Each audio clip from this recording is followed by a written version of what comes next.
बच्चों के लिए जिस तरह छोटी ईद ईदी मिलने की वजह से स्पेशल है, इसी तरह बड़ी ईद में कुर्बानी के जानवर के साथ गुजारे गए वक्त की खुशी एक खास मकाम रखती है। इन लम्हात को बच्चे सारी जिंदगी याद रखते हैं। जैसे ही ईद उल अज़हा का चांद नजर आता है, बच्चे वालिदैन से जिद करने लगते हैं कि फौरन बकरा मंडी जाकर बकरा या दुम्बा लाया जाए ताकि उनके साथ ज्यादा से ज्यादा वक्त गुजारा जा सके।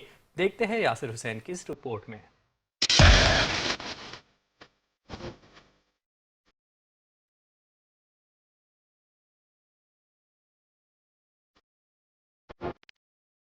ये बबलू, ये मोटू, ये काला, इन सब कुर्बानी के जानवरों के दीवाने हैं ये बच्चे। बकरा ईद आते ही गली मोहल्लों में सिर्फ जानवरों की आवाजें नहीं, बच्चों की खुशियां भी सुनाई देने लगती हैं।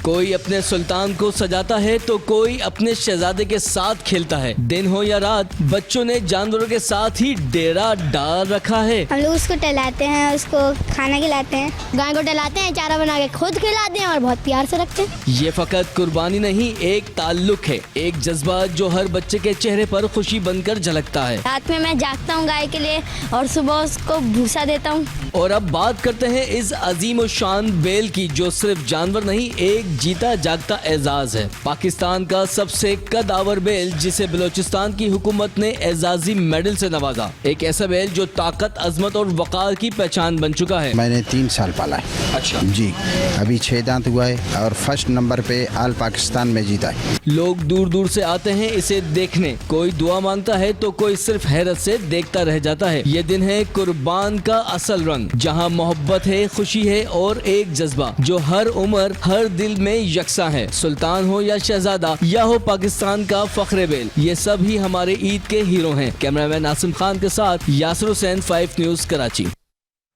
गुलशन एक